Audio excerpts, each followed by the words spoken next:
प्रश्नावली 1 से रिलेटेड सभी सवाल मैंने आपको बता दिए हैं। प्रश्नावली 1 में 1 से लेके 10 तक सवाल हैं, तो सभी सवालों के बारे में मैंने आपको जानकारी दे दी है। उसके बाद भी यदि कोई प्रॉब्लम हो तो आप मुझसे पूछ सकते हैं, ठीक है।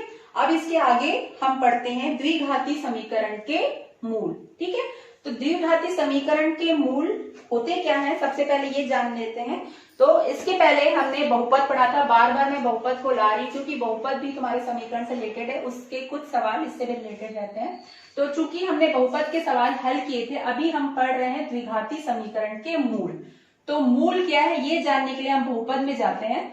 तो आपने पहले सवाल हल किया था x² - 5x + 6, इसके मध्यपद को तोड़कर आपने सवाल हल किया है।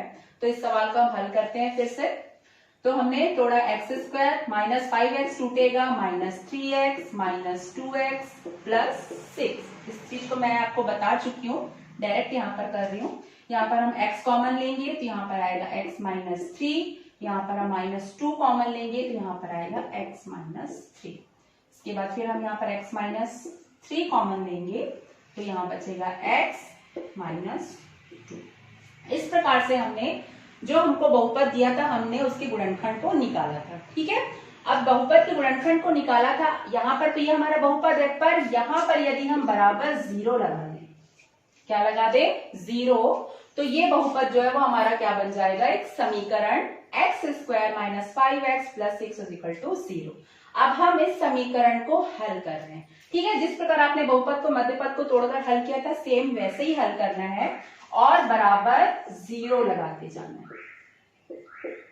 तो जब आप बराबर 0 लगाते जाएंगे तो यहाँ पर हमको दो गुणनखंड मिलते हैं। तो यहाँ पर एक बार हम करेंगे x - 3 = 0 और एक बार हम करेंगे x - 2 = 0। यहां से हमको मिलेगा x = 3 और यहां से हमको मिलेगा x = 2। शायद ये मैंने आपको पहले भी बताया है। तो ये बहुपद जो हमारा बन गया समीकरण। जब हम इस समीकरण को हल करते हैं तो हमको दो गुणनखंड मिलता है, x - 3 और x - 2। अब x - 3 को भी हम 0 के बराबर मानेंगे और x - 2 को भी हम जो है वो 0 के बराबर मानेंगे। यहां से हमको x का मान मिलता है x = 3 और यहां से हमको मिलता है x = 2, ठीक है। तो इसको बताने का मेरा कारण ये है, चूंकि हम पढ़ रहे हैं समीकरण के मूल, तो यही एक्चुअल में हमारे हैं समीकरण के मूल। जो हमारे समीकरण का आंसर आता है वही हमारे समीकरण का मूल होता है, ठीक है। तो एक मूल को हम बोलते हैं अल्फा, तो इसका मान आया 3, और एक मूल को हम बोलते हैं बीटा, तो इसका मान आया 2। तो हमारे द्विघाती समीकरण के दो मान आते हैं, दो मूल आते हैं। चूंकि हमारा समीकरण द्विघाती है इसलिए इसके आंसर भी दो आते हैं। तो जो आंसर आते हैं, एक आंसर होता है अल्फा और एक आंसर होता है बीटा। यही समीकरण का हल भी होता है और यही समीकरण का मूल भी होता है। तो जो हमने पढ़ा कि द्विघाती समीकरण के मूल, तो ये मूल है। और यदि आपसे पूछेंगे कि द्विघाती समीकरण के कितने मूल होते हैं, तो द्विघाती समीकरण के दो मूल होते हैं, एक होता है अल्फा और एक होता है बीटा। इस चीज को ध्यान रखेंगे आप लोग, ठीक है। तो इस प्रकार से हम हल किए। तो जो जानकारी मुझे देनी थी कि द्विघाती समीकरण के मूल क्या है, तो इस प्रकार आप समीकरण को हल करेंगे और इस प्रकार उसके मूल को क्या करेंगे, ज्ञात करेंगे, ठीक है। अब हम आगे बढ़ते हैं। तो यहां पर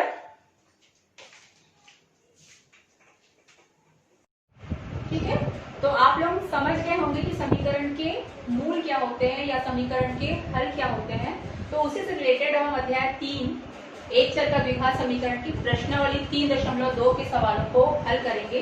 तो प्रश्नावली 3.2 का आपका पहला सवाल है, दिए गए मान समीकरण के मूल है या नहीं, ठीक है।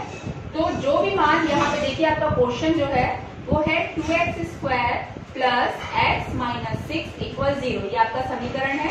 और यहाँ पर दो मान दिए हुए आपके, x = 2 और x = 3/2। तो आपको इस सवाल में ये बताना है कि ये जो दो मान है वो इस समीकरण के मूल है या नहीं। तो मूल का मतलब मैं आपको पहले ही बता चुकी हूँ कि इस समीकरण को जब हम हल करेंगे तो हमारा जो आंसर आएगा वो हमारे समीकरण का मूल होता है। तो हमको यहाँ पे यही क्लियर करना है कि ये दोनों जो मान है वो हमारे समीकरण के मूल है या नहीं, ठीक है। तो उसको जानने के लिए जैसा कि फिर से मैं बहुपद में जाती हूँ, तो बहुपद में हम क्या करते थे, गुणनखंड निकालते थे। ठीक है, तो वो गुणनखंड कब होता था, जब उसका शेषफल जो है वो शून्य आता था। तो शेषफल शून्य आने के लिए हम शेषफल प्रमेय से किस प्रकार सवाल को हल करते थे, तो हम x के मान को ले जाकर बहुपद के x में रख देते थे। यदि आंसर शून्य आता था, यदि आंसर शून्य आता है तो वो उसका गुणनखंड होता है। ठीक है, तो वैसे ही यहाँ पर भी हम वही काम करेंगे कि x बराबर 2 को ले जाके समीकरण में रखेंगे। यदि उसका आंसर शून्य के बराबर आता है तब ये इस समीकरण का हल होगा। ठीक है, कितना समझ आप लोग? तो बस कुछ करना नहीं है, x के मान को ले जाके हमको इस समीकरण में रखना है, और यदि आंसर शून्य आता है मतलब उस समीकरण का हल होगा या मूल होगा, नहीं आता है तो नहीं होगा। तो यहाँ पर हम रखते हैं मान को x बराबर 2 रखने पर।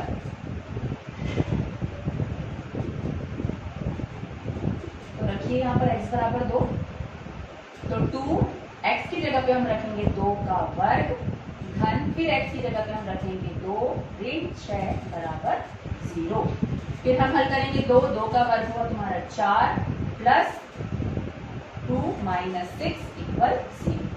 2 चौके 8 प्लस 2 माइनस 6 इक्वल 8 और 2 कितना हो गया 10 माइनस 6 इक्वल 0, तो आया 4 इक्वल 0। यहाँ पर देखिए क्या x बराबर 2 रखने पर आपके समीकरण का हल 0 आया? नहीं, आपके समीकरण का हल कितना आया? 4 आया।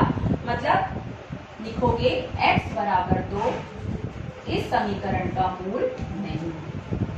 सभी को समझ आया?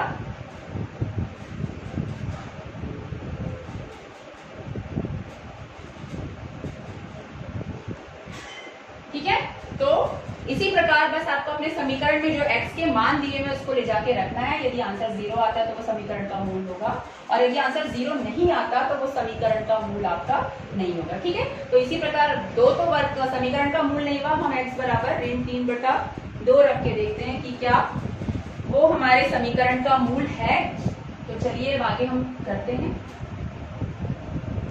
अब हम यहाँ रखते हैं x बराबर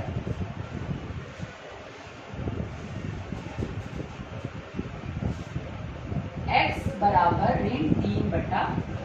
तो रखिए आप लोग, तो 2x की जगह हमने रखा ऋण 3/2 का होल स्क्वायर प्लस x की जगह पे देखिए यहाँ पे प्लस है पर x का मान ऋण 3/2 है, तो आप यहाँ पे ऋण 3/2 रखेंगे, ऋण 6 बराबर 0। हल करते हैं तो यहाँ से हमको मिलेगा 2 ऋण 3 का वर्ग हुआ 9 ये हो गया तुम्हारा धन ऋण ऋण 3/2 ऋण 6 बराबर 0। ठीक है, अब इसको हल कर लीजिए, चाहे तो आप यहीं पे काट सकते हैं, तो 2 दूनी 4 हो गया। तो यहाँ पर आया हमारा 9/4 ऋण 3/2 ऋण 6 को हम लिख सकते हैं 6/1 बराबर 0। ठीक है, यहाँ पर आपको समझ आ गया? ठीक है, तो यहाँ पर आप 2 लिखेंगे 9/2 ऋण 3/2 ऋण 6/1। इसके बाद हम क्या करते हैं, लघुत्तम समापवर्ती निकालते हैं। तो 2 और 1 का लघुत्तम समापवर्ती 2 आएगा। ठीक है, 2 से 2 का भाग दिए 9, 2 से 2 का भाग दिए 1 बार का, 1 का 3 से गुणा किए 3, 2 में 1 का भाग दिए 2 बार जाएगा, 2 छक्के 12 बराबर 0। ठीक है, तो इस प्रकार आगे हम हल करेंगे तो हमको मिलेगा, यहाँ पे देखिए प्लस है, ये दोनों माइनस है तो दोनों को जोड़ेंगे, तो ये 9 और ये हो गया ऋण ऋण धन 15/2 बराबर 0। अब ऋण 15 में 9 गया तो कितना आएगा आपका ऋण 6/2 बराबर 0। और जब यहाँ से आप काटेंगे तो 3 बार कटेगा तो आपका आंसर आएगा ऋण 3 बराबर 0। यहाँ पर देखिए ऋण 3, जब हम यहाँ पर x की जगह पे ऋण 3/2 रख रहे हैं तो भी जो हमारा आंसर आया ऋण 3 आया, वो 0 के बराबर नहीं आया, मतलब x बराबर ऋण 3/2 भी जो है वो इस समीकरण का हल नहीं होगा। ठीक है, इतना सभी को समझ आया? तो इस प्रकार से आप जो भी x की वैल्यू है उसको अपने समीकरण के x की जगह पे रख के देखेंगे, चर राशियों की जगह पे रख के देखेंगे। यदि आंसर 0 आता है तो उस समीकरण का मूल होगा, और यदि नहीं आता तो नहीं होगा। ठीक है, तो इस प्रकार इस प्रश्न में 5 सवाल हैं, तो बाकी सवाल तो आप लोग खुद बनाएंगे। पांचवा सवाल मैं आपको बताती हूँ। तो पांचवा सवाल देखिए किस प्रकार से बनेगा। तो आपका पांचवा सवाल है x square minus 3√3x plus 6 equal 0। ठीक है, x square minus 3√3x plus 6 equal 0। यहाँ पर जो x की वैल्यू है, एक तो √3 है और दूसरी वैल्यू बोल रहा है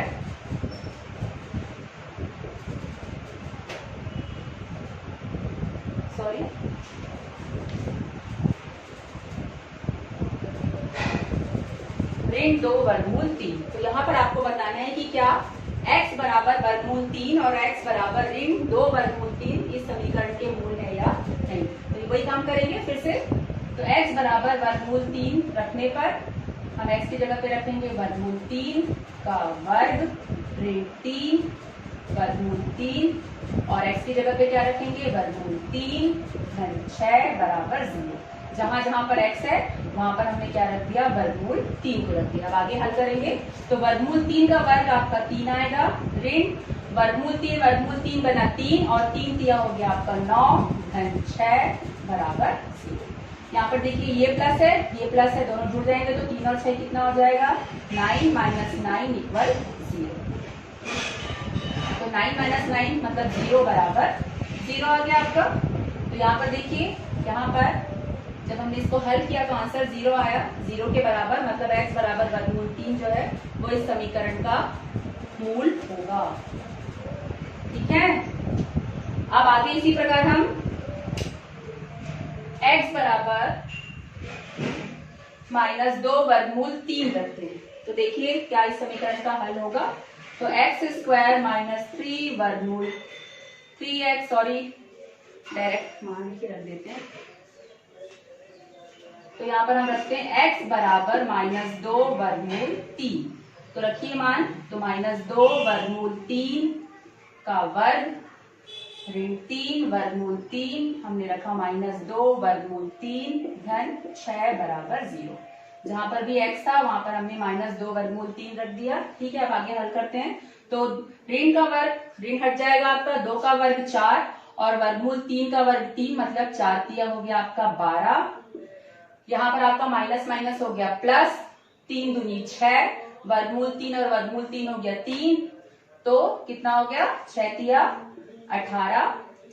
ठीक है, यहाँ पर हुआ 3 दूनी 6 और वर्गमूल 3 6 तिया 18 धन 6 इक्वल आ गया आपका 0। ठीक है, तो इस प्रकार यहाँ पर आप जब जोड़ेंगे तो हो जाएगा ये 36 बराबर 0।